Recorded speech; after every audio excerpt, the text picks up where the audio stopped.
Good afternoon. My name is Ala McCoy. I am Director of Startup Support at University of Maryland's Ventures.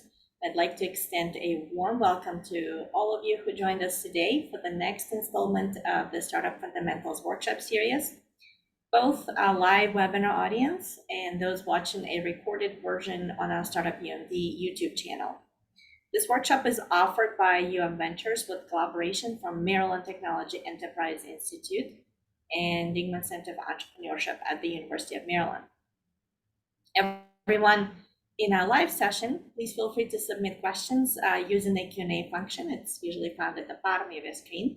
And if you see another question submitted by another attendee that's similar to yours or you like it, you can upload it, and questions with the most votes will be answered first. We are recording this session. It will be posted on our Startup UMD YouTube channel, so you may submit your question anonymously if you wish to do so. In today's session, we will discuss a very appropriate and difficult topic about difficulties managing of a remote team or a remote company. We all know it's very tempting, especially for a new company, for a startup company, to avoid paying rent for office and allow more flexibility to your team members. But as many companies recently discovered, it comes with its own challenges. So thank you so much, Hillel Glazer, our today's speaker, who will discuss these challenges with us and possible solutions on how to avoid them. So Hillel Glazer is an entrepreneur in residence at the University of Maryland, Baltimore County, operations executive driving delivery, innovation, responsiveness, performance, and growth from startups to multinationals. He has a lot of experience working with established companies and with startups as well. So thank you so much, Hillel, for joining us today for this session. And I'm personally looking forward to hearing this from you. And so I'm going to go ahead, mute my mic, turn off my camera, and the microphone is all yours. Thank you so much, Ala. I appreciate it. I'm really happy to be here to talk about this. I've spent quite a bit of time working on this topic, and it sort of happens that there was a series of articles in the Wall Street Journal over the last several months that was also focusing on it, which was convenient. So if you want to see some various other perspectives, I highly encourage you to go browse through the Wall Street Journal since sometime in I guess in the late spring. As Ala mentioned, I'm an EIR at UMBC at the incubator there called BW Tech. I am also a alum of College Park. I have a degree in aerospace engineering from what was then called the Martin School of Martin Institute of Technology. I think still the name is still somewhere on the building, on the math building, but it's no longer. It's now called the Clark School. And I have a senior at the Clark School at the moment, which is kind of cool too. So I get to come back to campus once in a while. But moving on about the topic, I'm really happy to be speaking with you all about this because it's probably not going to be an issue that is just for now. It's going to be something that will be around for quite some time. And so what we're really talking about is, this playing field of remote versus in person. But then there's also like what happens in the middle, right? There's the hybrid, and when might you do one or the other or the third? How does all that work? So, and the option of a virtual team or company obviously has a lot of appeal, as Ala mentioned. It seems like you could get a lot done quicker when you can choose people wherever they happen to be and you don't have to bring them together. And for sure, the pandemic showed us that it can be done, let alone all the cost savings of having space and so on. But just because it can be done doesn't necessarily mean that it's the best idea, or even better than a 50-50 chance that it's going to work as an idea for every company in every situation. So before we can get into the pitfalls of managing all virtual teams, we're going to look at whether or not and why or why not people would want to work remotely, in person, or some combination of the two. Of course, nothing complex is ever a one-sided question. It's not only about what sort of company you want to start or run. We need to look at it from the employee's perspective, because isn't that what we're really talking about? We're not talking about your perspective as the founder or owner or CEO or whatever of a company. Because if we're talking about you and it's your company, then wherever you are is the company. The company's there. So we're really talking about having teams or the company itself. To what extent can you be remote or not remote or virtual, in person? So remote or in person. And so we looked at it from like practical terms, like from the employee's perspective. No way we're going to come. Sure, we'll go happily and willingly. Or it's just, what can we do so that it doesn't matter? It really just doesn't matter whether you're in person or remote. What can we do? Before we can talk about that, though, we're going to have to make some assumptions about you. And you wouldn't be here if your business relied on physical labor or interactions. So, you wouldn't be talking about a roofing company, because you can't do roofing remotely. You can't specialized equipment like in a lab. You can't do that remotely. You can't necessarily bring the lab to your house. That might be violating all kinds of rules.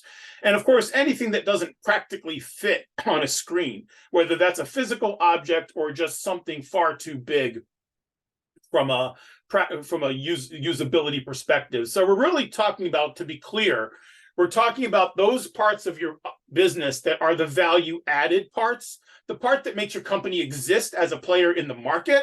We're not talking about your back office, administrative, or otherwise undifferentiated aspects of your business, because even the roofing company does not need to have the accountant necessarily, or their auditor, or the supply manager who orders stuff with the people doing the roofing, right? So that doesn't make any sense. So we're really talking about the kind of business where when you are doing the pieces that people really pay you for, this is what the question comes up is, can it be done remotely, or can it be done in person, or what's the best way of looking about it? So before we can start to get down that path, we have to make some assumptions. We've made some assumptions about you, and now we'll make some assumptions about the work. First and foremost, we're talking predominantly about knowledge work. What is knowledge work? Knowledge work is work that relies on what's between you and your employees' ears, okay? Between the ears, behind your eyes. What's going on there is what people are buying from you, essentially. That's probably, if there are exceptions to knowledge work, then we can discuss those exceptions, but predominantly what we're talking about is knowledge work. Second is that doing the work depends heavily on information, time, tools, and so on. So there's those kind of things are if you don't have the information, the time, the tools, or processes, then that you can't do the knowledge work, because it depends on access to the information, time, and tools. Consistent with that, we're talking about assuming that being able to communicate with one another is critical, and synchronizing the work is essential to being able to, just because you can communicate, the timeliness and the sequencing of the communication. And so this is kind of building up. It's knowledge work. You're depending on tools, information, and time, and you're depending on the communication, and that communication needs to be synchronized. And fundamentally, we're talking about you need to collaborate and coordinate. And the more you need to collaborate and coordinate, the more you need to, this becomes germane to, can you be remote, or can you do things, or do you need to be in person? So how remote or close to home depends on some factors. And these are the factors that I use. We talked in the marketing of this session that we're going to give you a checklist. So these are some of the things that you'd want on your checklist. In addition to these assumptions about the work and weighing for yourselves how important these things are in your doing the work, you're also going to want to look at these things. The factor, first of all, the nature of the work. Is it complex and or novel, or is it simple and routine? Okay, so how complex or novel is the outcome that you're doing for the customer? So, the more complex, the more novel versus the more simple and routine. So that's going to look like a scale where at one end you have complex and novel, and then the other is simple and routine. Then the next question is, how critical of a factor is time in the success of what you're doing? In other words, do you need to be immediate with your ability to respond and figure things out, or can you take your time to answer the questions or work on the solutions or whatever the case might be? So those are the immediacy. Can something wait, or if waiting causes a problem? Does a delay create problems for you, your team, or your customers? And the more immediate would be at one end of the scale and more latent at the other. And I hope you can see why I would say that the more complex the work and the more immediate the need for information and answers would lead to the strongest argument for working in person. So that would mean that in that lower left-hand corner, we can say that the super complex, novel, and super time dependent would be most appropriate for working in person. If working for a large consulting firm has taught me anything, it's that you haven't proven or your worth or demonstrated that you know what you're talking about if you haven't reduced it to a 2x2 matrix. I'm sort of kidding, but I do have a 2x2 matrix because this is what it ends up looking like. And at one end, if things can wait and they're simple and routine, we'll call that bureaucratic. If your business is bureaucratic in nature, then perhaps that would be the corner for you. On the other hand, if something depends on customer intimacy, that means you really need to understand the customer. Then it may be simple or routine because you're just taking them through a checklist, or you're taking them through a process that's defined, but you have to spend time with them. Then you can't, it's something the customer wants. They want the immediacy of that relationship. They want the immediacy of your response. So that would be a little further to the left over here, because you need it to be immediate, but it doesn't necessarily have to be in the same room with everybody else doing the same thing. And then finally, this is the way I'm looking at it. Not finally, I'm looking at the wrong screen. Something that is important, that it's complex, it's novel, but it's based on a deadline or based on a periodicity, meaning it's every month or every quarter or whatever. Then it's clearly latent. It's not something you're waiting on right now. It's subject matter expertise is what I'm calling that. Is that you have somebody doing some work, they're based on a deadline, and if they needed it right now, it wouldn't be, a deadline. It would be right now. It would be something immediate. So something that you can wait on. You're waiting for a report. You're waiting for a study. You're waiting for the results of analysis. Something that subject matter expertise is. It just takes time. So it's complex. So notice that it's not. It's away from the home, if you will, in one axis, but it's very close to home on the other axis. So you might just say it's further from home than something else, such as anything that is emerging, anything that's heavily tech, especially emerging tech. Anything that's heavily on design or solutioning, something that you need to put a lot of heads together and they need to scratch those heads collectively to come up with an answer. Chances are that that's going to benefit from being in the same space as other people working on the problem. I didn't get into it here, but there's a whole presentation on complexity theory that would really make a lot of sense to have as a follow-up for anybody that wants a deep dive on how to look at these different categories, if you will, on how to get the work done. So in case it hasn't become obvious, regardless of where your business is on its journey and what it does, something went away. There was supposed to be a build here, and it looks like it went away.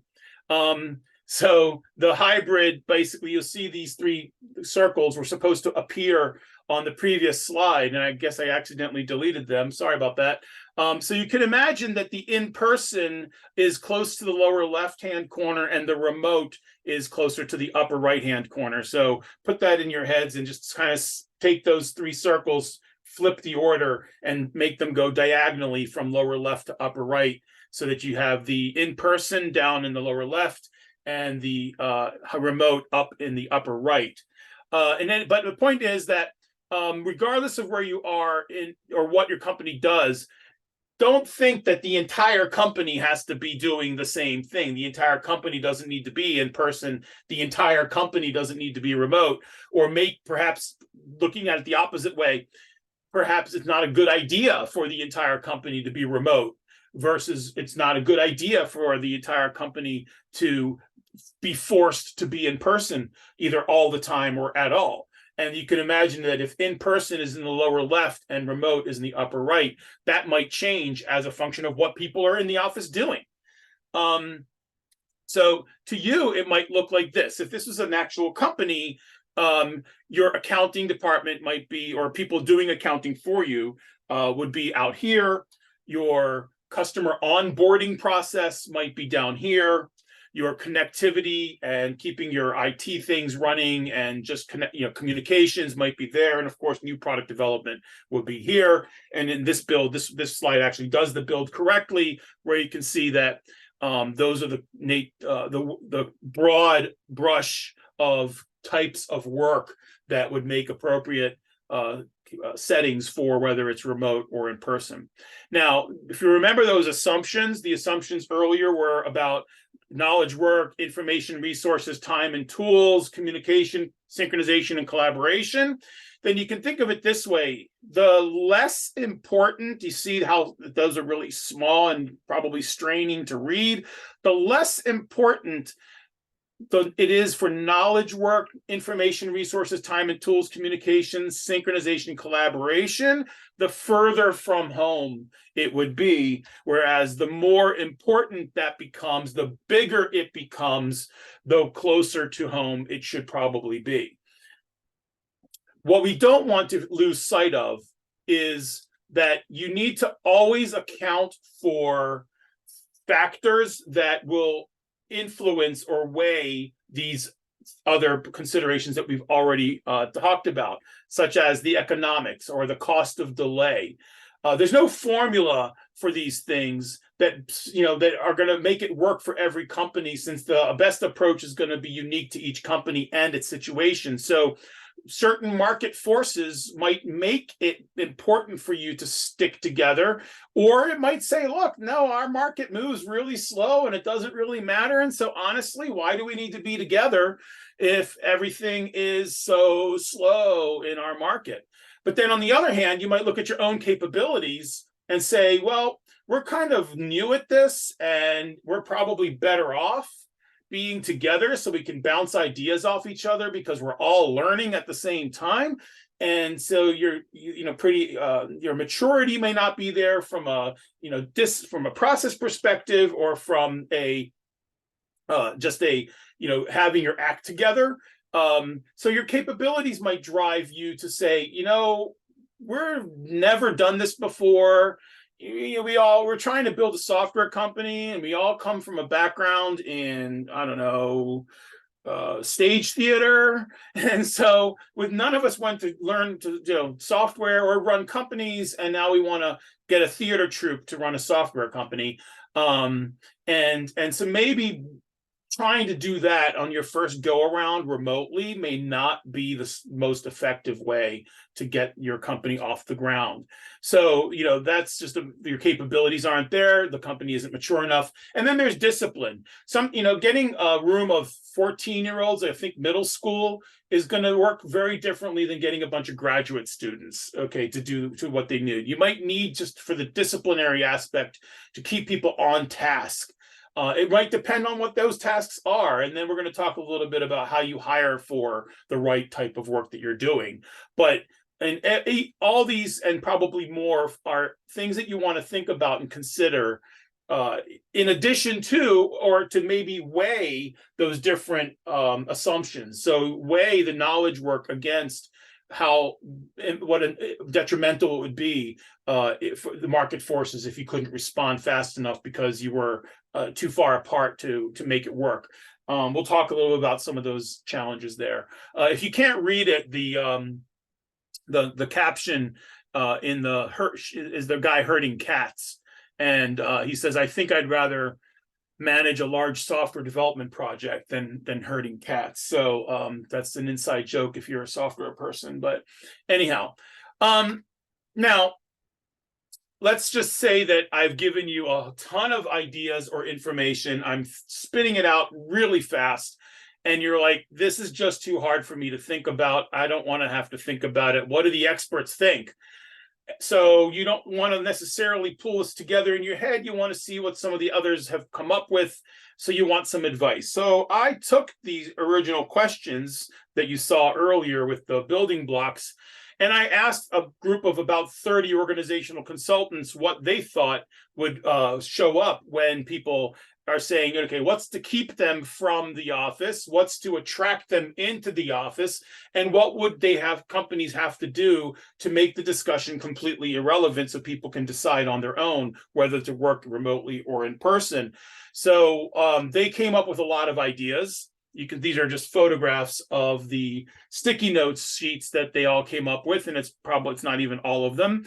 And we're taking them in order. These are the things that people basically said that this will keep people from the office. So what will keep people from the office is, and actually these are not necessarily in a particular order, is having to get dressed. having to get dressed to go to work. During the pandemic, people really stopped putting on their nice shirts and blouses and whatnot to show up in front of a camera. People started getting used to just showing up in their pajamas or a sweatshirt that they threw on top of their pajamas. One of the 30 consultants admitted that after nearly 2 years of not having to wear a bra, having that aspect of having to go back to the office was weighing pretty heavily on her mind. And so she's like, yeah, took a while for me to get used to again. And honestly, I kind of miss it, the being able to stay home part. There's some very obvious things. The commute, not only were people moving away from their jobs, cities, to have a better lifestyle, but they got very comfortable with not having a commute. Some people have basically written off any work whatsoever that would require them to commute. So that would keep them from coming to the office if they had to commute, which is a personal decision that founders will have to contend with, but you don't have to necessarily be the one who accommodates that. Just because they don't want to commute, that doesn't mean you have to make it virtual as an option for them. It just might mean that you don't have them, don't hire them, or they may not stay with the company, as we'll see in a moment. Side hustles became a thing, right? A lot of that, we've heard a lot about the company, people having 2 or more jobs while they're still keeping their full-time job. It turned out that a lot of people didn't need to be at the office 40, 45 hours a week to get everything done. And they had a lot of free time on their hands because they saved so much time not commuting and with nobody watching what they were doing. Now they're making a lot of extra money because they could do things that weren't necessarily part of their jobs. And that was working for them that they don't want to give up. And a few of these things are very related. They didn't necessarily need to be on the separate bullets, but you can probably see why for some people, family time, dealing with pets and kids, both as a positive and a negative. But in this case, we're talking about reasons why people would not go back to the office is because simply they have been able to recover so much time and flexibility in their schedule for other things. Flexible schedule, I started working out regularly in a way that I hadn't before during the pandemic, and I kind of like that. It works out for me. I was able to take my kids to school when they were going back to in-person school and still get my workouts in because I didn't have to be somewhere afterwards. It was really something that I very much got comfortable with, and I'm trying whatever I can to keep it as part of my work-life balance. But on the other side, what many people discovered was when they were away from the office, they were able to better avoid toxicity and micromanagement. That was probably a rude awakening for a lot of employees and employers, that their environment was toxic and people were being micromanaged, and that went away to some degree when people stopped coming to the same space where everybody can see what they're working on. At a more superficial level, your house might be a lot more comfortable and attractive, and than going to an office. You can understand why you wouldn't want to go to a cube farm, or you wouldn't want to go to a antiseptic place with old government furniture from the 50s. That makes it set, I get that. And let alone the fact that some people actually have better technology at home than they do at the office. They just invested in their own work or their own workstations. And of course, the companies don't have as fast a refresh rate as individuals might. And so perhaps the technology may be a reason why staying home.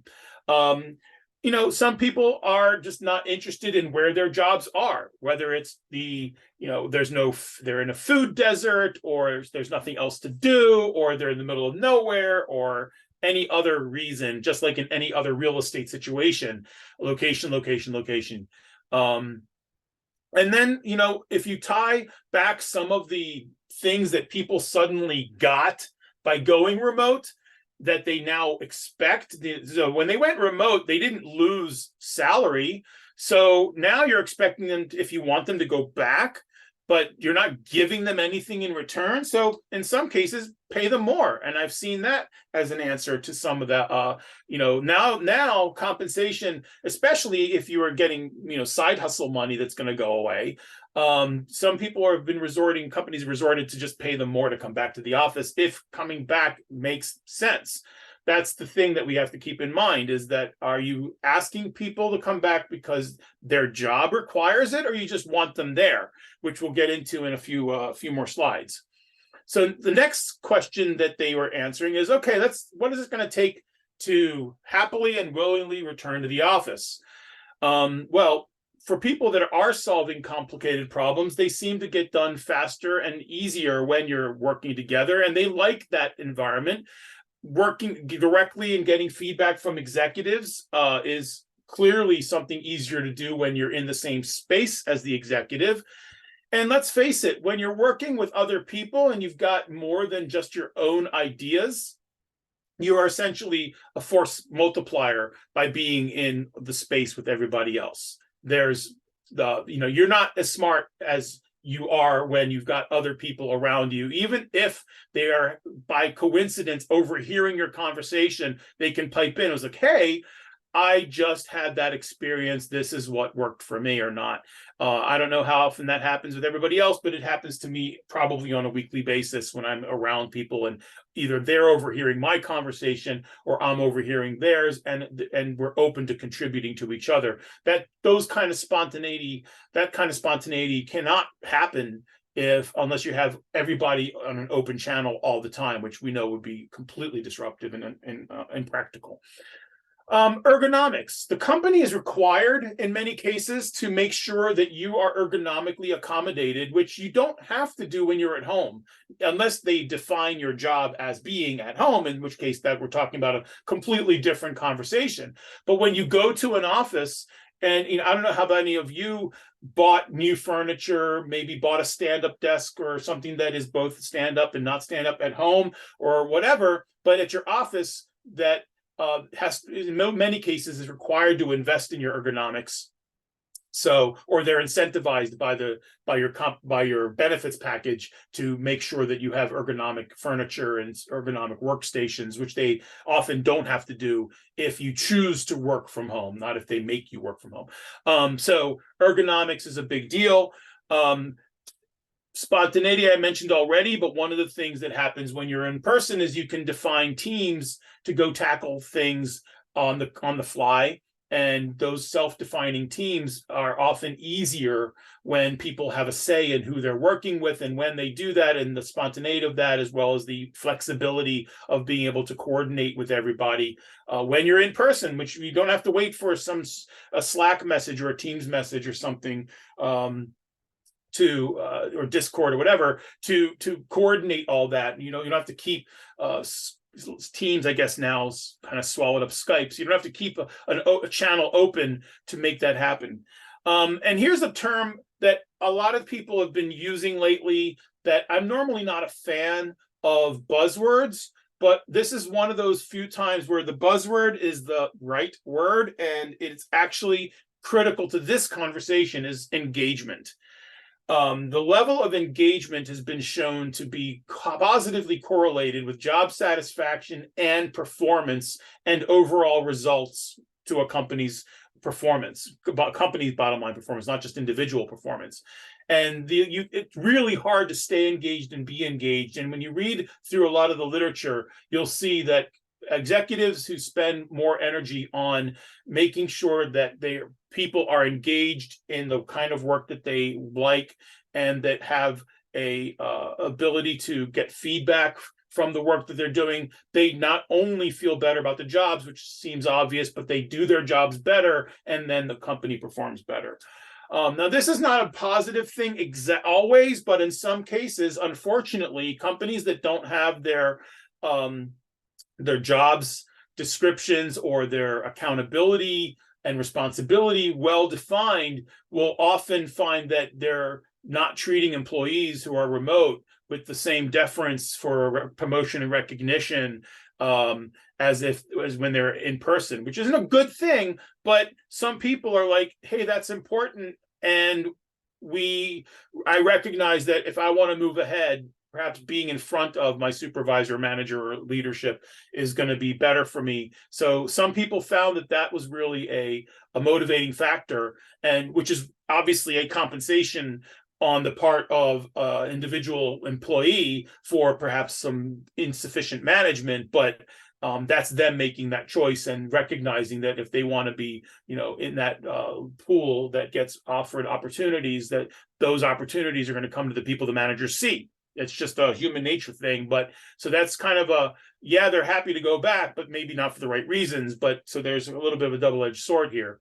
And then the last group of bullets are all about the environment and the kind of people that you're working with, and that you are, you like your coworkers, you like working together, you like being with them, the environment is fun.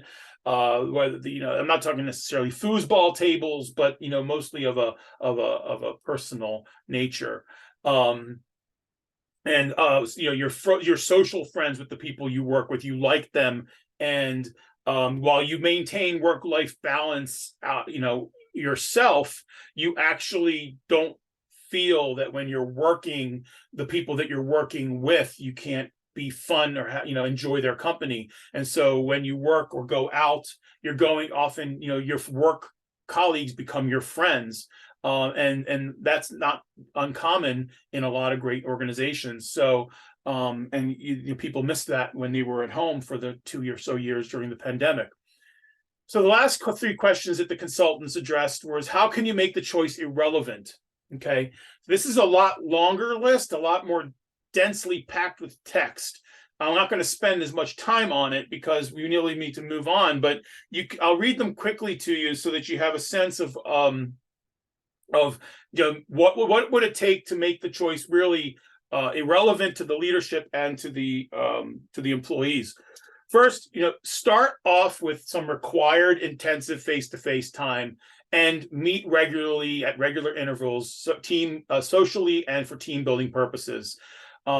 There's been a ton of work that also you'll see if you went back and looked at some of those Wall Street Journal articles, which I can send you if you're interested. I have a list of links. They're not complete because they keep coming out with new ones on the benefits of regular face-to-face interaction to keep a remote team working well. Obviously, there's no downside to face-to-face except in toxic situations. So for people who want to be either way, face-to-face occasionally is actually a good thing to intersperse. Being an effective, autonomous, independent worker a key in when you hire and promote. if you're going to let people work remotely, they have to be good at it. They have to be the right kind of person, and you don't want to have to babysit them to do their jobs.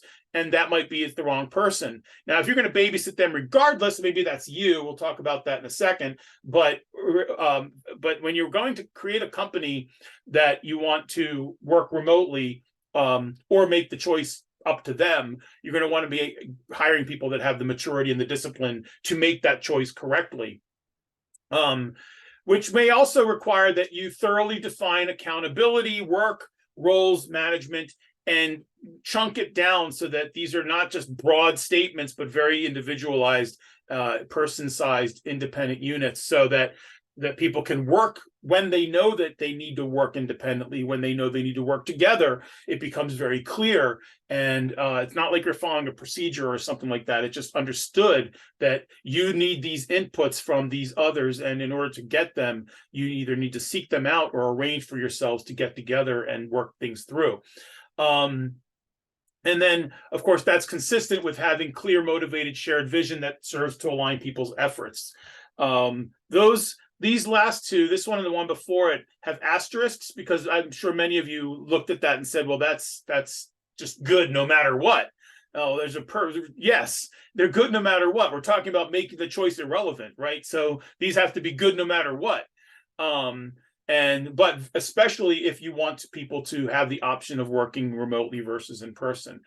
A piece that we're often overlooked is, if you're working on complex work, you need to invest in the technology that will allow you to facilitate things that would otherwise be done very well in person, but may be harder to do remotely. So companies that don't have these sandbox environments for people to work things out, that don't take full advantage of the tools and technologies that are out there, then they'd have a harder time coming up with novel solutions or solving complex problems, whether with VR or not. But you can get the idea, is that the more immersive the development environment, the more inclusive of many people's perspectives, both from a technology perspective, then the easier it becomes to say, well, we could use this tool whether we're home or not, and or wherever we happen to be, on the beach or whatever.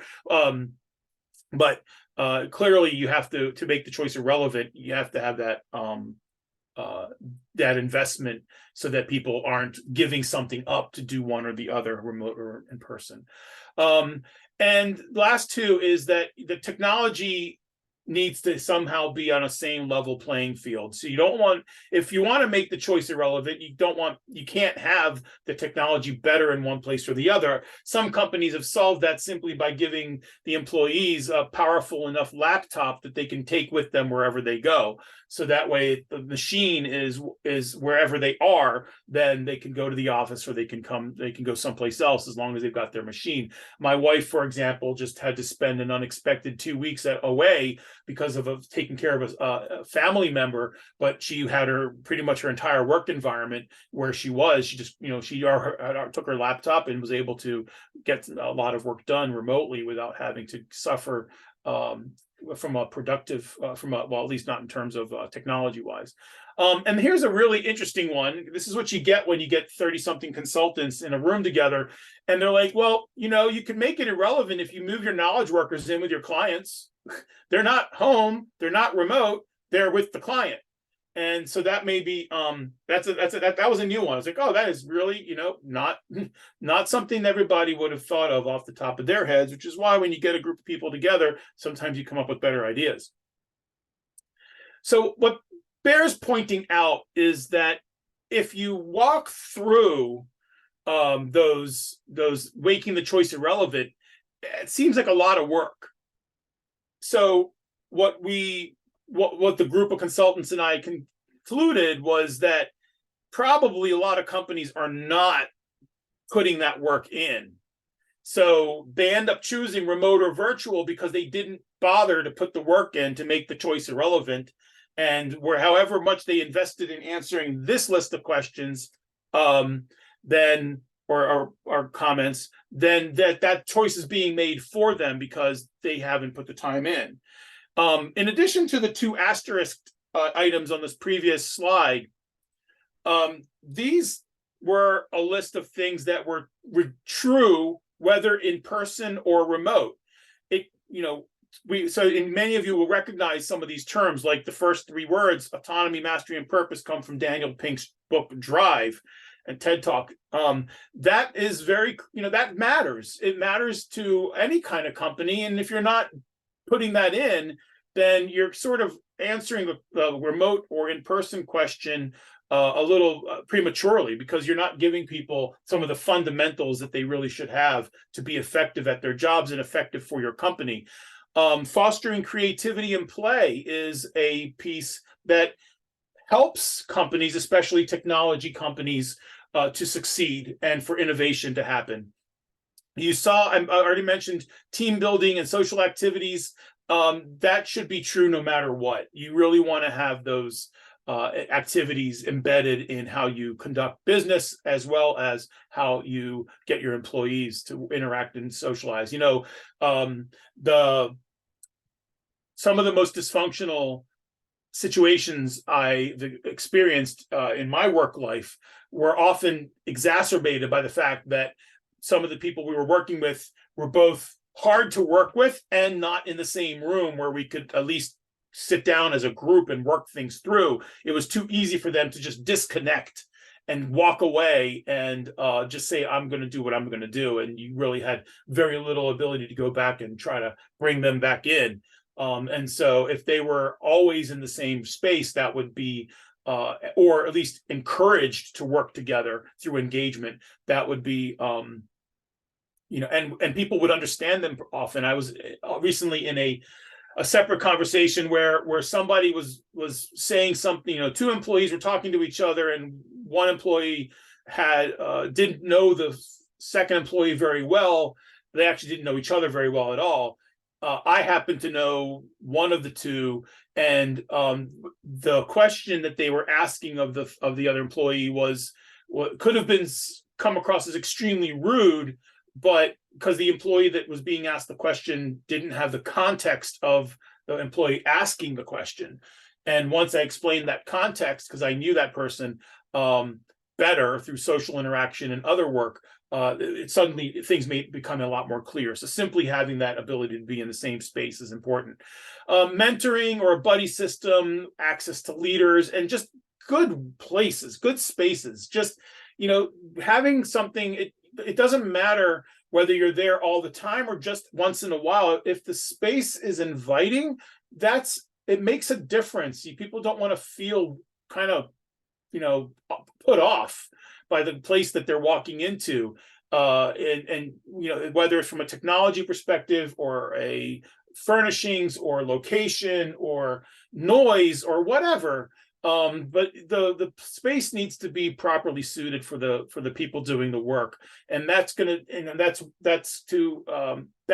true regardless. So people that work from home all the time, if they have a terrible space, they don't want to be there. Whether the dog's always in the way or there's other people, or I was just telling Ala a quick story about how somebody was in a space and there was an argument or some emergency. She told me the same story, only it was somebody else that caused the emergency. And sometimes just that's not working out so well. When we actually step back, if we were going through this a little slower, it would look like that if you take the slide on irrelevant and you take the slide on true either way, you end up with the sure, let's go willingly and happily. So in other words, if you take those two slides on the left, it becomes the third slide. So that's something to think about, is that if you combine those two, then you'll probably end up, if that's what you want, if you want people to go to the office willingly and happily, it's probably not a bad idea that you do the other things. So anyhow, moving on, there's something that needs to be addressed, and that's what happens when the decision about whether to be remote or in person is not made with the work considerations. The knowledge, that the fact that it's knowledge work, that it depends on information, resources, time, and tools, that it depends on communication, synchronization, and collaboration. When you take those considerations out of the picture, then what are you making your decision on? You're clearly not making it on whether it's complex work. You're not making it on whether it's simple or routine. You're essentially saying, look, you're not making it on the immediacy of the timing or the latency. So you're effectively saying, we're not going to look at it from the nature of the work or the timing and the criticality of the work. So instead, what it becomes is nothing more than reflective of leadership. Pretty much. That's what you're left with. If it's not based on the work and the timing, then it's based on the leadership's style, which then ends up being that you're making the decision on an organizational attribute. So is it the, do you do work haphazardly, or is it mature? Or you're making the work based on interpersonal relationships. Is the just trustful, or is there safety and trust? And if you're looking at it from that, what ends up happening is that the more mature and the more trust and safety you'll find allows more remote work.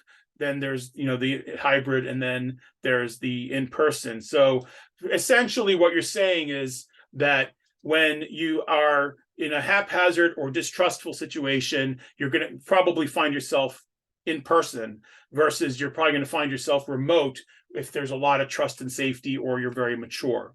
So if you're looking for a job and you're trying to figure out what it is that you're looking for, these may be their considerations. If you evaluate your options based on are they making decisions based on the work, or are they making decisions based on the leadership?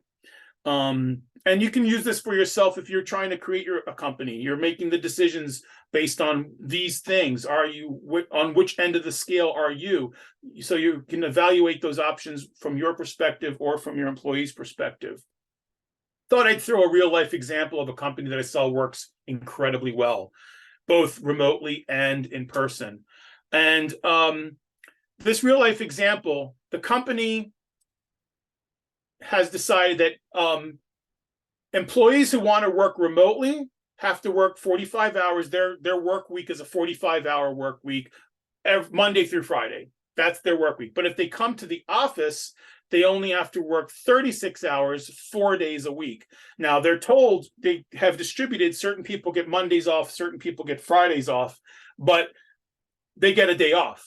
So that's, for them, that works out great. They're like, oh, so it's kind of like a hybrid in that they can work from home. If they want to work from home full time, it's one. If they want to work at the office full time, it's the other, which also makes it easier for them to plan. It turns out, though, that their space is pretty amazing, and so is their technology. And the CEO takes a direct personal interest. They're still pretty small, about 2 to 3 dozen people, in who they hire. The work is meaningful. There's constant feedback. There's mentoring. There is a lot of interaction among the team with the executives of the company.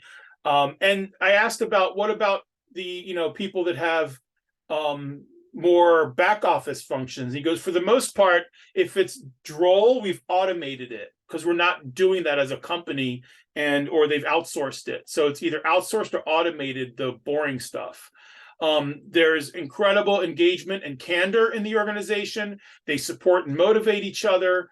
They take a practical view of whether, when they're, in fact, they found themselves, a few of their teammates were all in the same room, each in their own Zoom window, talking with a client. And someone said, this is stupid, that we should all of us need to go into our conference room, be in the same room, so we can play off each other, and then have the client remote, because that's where they are.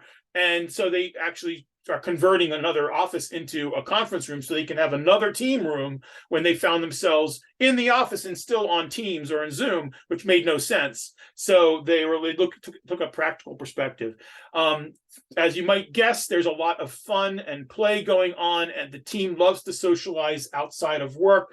And one of the real interesting observations was they are such an effective organization that they even have inside jokes that are company specific, which I found rather meaningful, that they worked very, very well together as a team. A lot of it because it was a reflection of the leadership and how they were hired into the company. And I sat, one of the things that I haven't brought up yet is this pattern. For what is this pattern often? If we're talking about reflection of leadership or reflection of the work, what kind of company do you want? What kind of people do you want?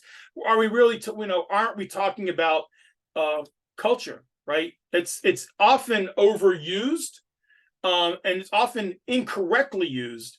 But for a long time, culture was a term rarely given more than lip service in the corner offices of too many companies. And even if or when it was discussed, few leaders knew what they were doing, let alone how to affect a positive culture. The rapid shift to remote work due to the pandemic will probably become a source of material for case studies for decades, not the least of which is for purposes of understanding the practical aspects of culture. Now, this is not a real talk about culture, but it's an important piece to keep in mind. You have to decide what kind of culture do you want. Now that employees have been given a pretty big voice in arguments for or against working in an office, leaders will have to do more than just lip service to the kind of culture that they want the company to have, the kind of culture that they want to create and nurture, and whether or not they want people to work face-to-face or remotely. So it's not just a logistics question now. It's really a question of what kind of culture do you want to have? Of course, who does that make? Who makes this happen? Duh, you. Okay.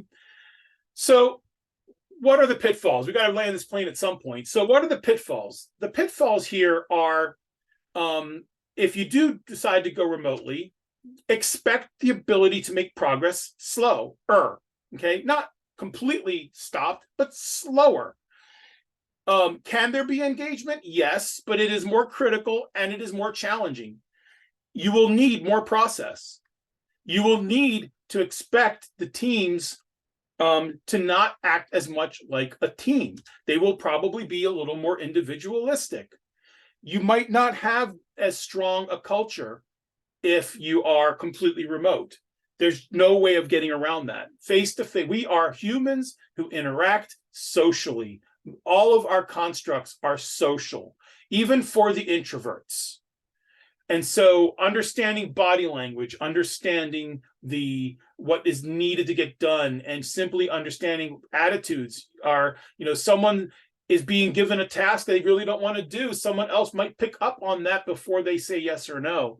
And that is, you're not going to have that when you're in a completely remote situation. When problems happen, catching them will take longer. You will there's no way around having and not having an us or them situation. Of course, hiring is trickier. Coordination takes more effort. Whose time zone will everything be based on if you're not all in the same time zone? That's not an insignificant thing to think about. And why their time zone and not somebody else's time zone? Why the CEO's time zone? Why not the CFO's time zone? Whatever. Clearly, technology fail.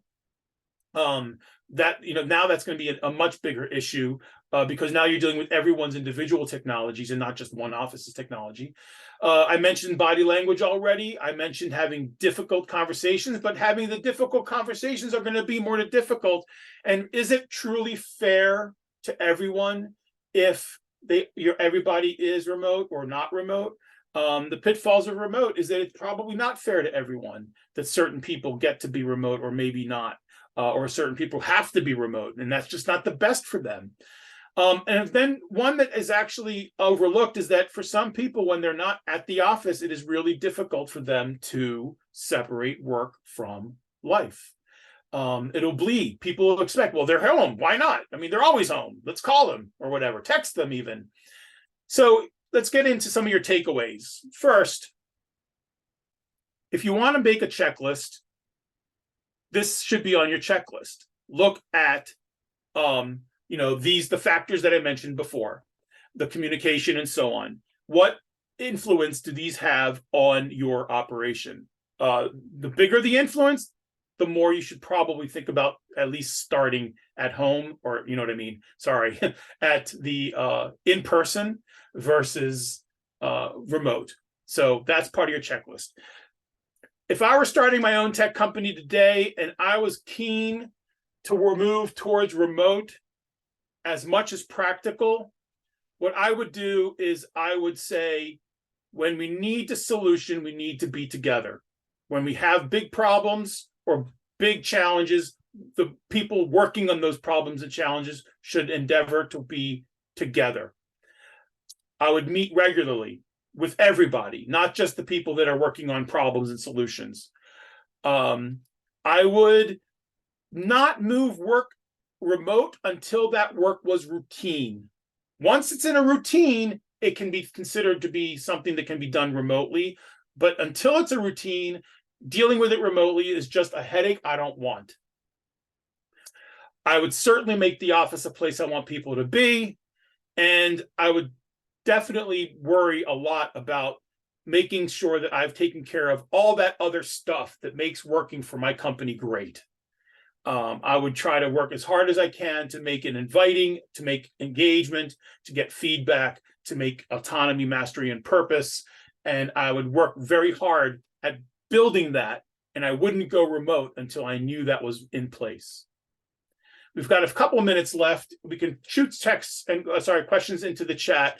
If you want to get in touch, I've got office hours as an EIR. You can use that QR code to schedule office hours, or just email me or connect with me on LinkedIn. And I'll leave that up for a little bit, but I am ready to hand it back off to Alla. And I thank everybody for your participation and attendance, at least.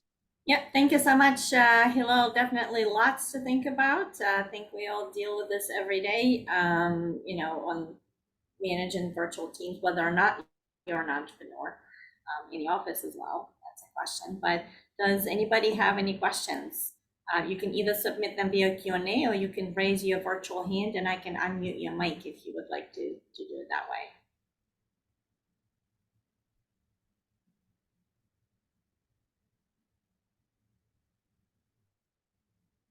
I don't see any questions. I'll ask one. What is your personal preference? Do you prefer to work remotely, or do you prefer to work? I prefer to work in person, especially because I'm often dealing with complex issues. I do a lot of remote work. As you can imagine, everybody continues to do a lot of remote work. If I have a day full of Zoom meetings, then I probably won't show up at the office because I don't have the time to be interrupted. Having said that, I still like being in the space. I'm an extrovert. That might not have been obvious, but I like what happens when people are in the same room and are able to interact. And I've found myself participating in impromptu solutioning that wouldn't have been available if I wasn't there, and whether for my own needs or for somebody else's needs. So I started my company remotely. I was working all over the world. Having an office didn't make sense. But for when I do need to work together, I definitely enjoyed having a place that we could go where we could get together and sit around an office and a whiteboard and work out problems. Yep, got it. Yeah, it's definitely something to think about, especially for software companies. Like you mentioned, it's very, very tempting, but then how do you make it work? It's a big question. Yeah, it was very hard to come up with solutions each in our own space. And so having an office that we could meet in made things much faster, much more smooth, and more a richer solution. The answers, I think, were better when we had people around to bounce things off of, and everybody more easily using the technology. And as much as we all think of ourselves as technologists, sometimes the technology is just a barrier, despite of how advanced it's become. Yeah, we have a question for a hybrid work environment. Do you suggest everyone in the office once a month or more, or have you seen an ideal hybrid solution? I mean, it really, again, there's no one solution to why. I mean, the question is, why do you have to bring them into the office in the first place, right? I mean, besides the face-to-face meetings, if the reason for bringing people into the office is strictly so that they could be in the same space, not for solutioning, then I think once a month would be a high number. Not more than once a month. I think that'd be prohibitive, both from a cost perspective, likely, or from a disruption perspective. But there's certainly some companies only get together once every 6 months or once a year. I don't know that necessarily works great. To only meet once a month, once a year for sure, or once every 6 months. But I definitely think that there's somewhere between once a month and every 6 months would be where the sweet spot for most organizations would be. Obviously, it depends on how big the organization is. So now, I guess Krishna's got a question about hiring an employee where you are located or anywhere else in the world. That is going to be a function of how can you communicate the requirements for them to work. What is it that they need to do, and how much of that can be done without anybody else? If they're going to need to be in regular meetings, then time zones become an issue, and you don't want them having a love-hate relationship, because now you're making them get up at 3 a.m. to have the meeting when it's convenient for everybody else. And I'll tell you something that we learned is that if you think you can solve things with very well-defined requirements documents, you can toss that right out the window right now, because the absolute worst way to communicate is through written word. And we've seen that with just about every example possible. If a picture is worth 1,000 words, and a video is worth 10,000 pictures, and being in person is worth 100,000 times of videos. So the in-person ability to communicate what needs to get done is just that much more critical. So if it's again, where is it on that 2x2 matrix? Is it bureaucratic? Sure, toss it over the fence. Is it critical that it gets done right now? The closer they are, the better. Yep. Makes sense. We're still all figuring this out as well, and hopefully also the technology will become a bit more realistic of being together. Yeah. Eventually, will we have the technology? Maybe. I don't think it'll be in my lifetime. Yep. Like Star Wars technology, where everybody sits around the table virtually. Right, and even in Star Wars, they have real tables, or Star Trek, they have real tables, and they actually sit around and talk, right? Right. All right, I think I don't see any more questions, and I want to be respectful of your time and everybody else's time. Thank you so much, Hillel. This has been a great discussion lecture. I hope to, if anybody has any additional questions or any additional comments, Hillel posted a way to get in touch with him. You can reach out to him directly. And I hope to see everyone at our next workshop. So thank you so much, Hillel, and thank you so much to everyone who attended the session live, and to those watching us on YouTube as well. My pleasure.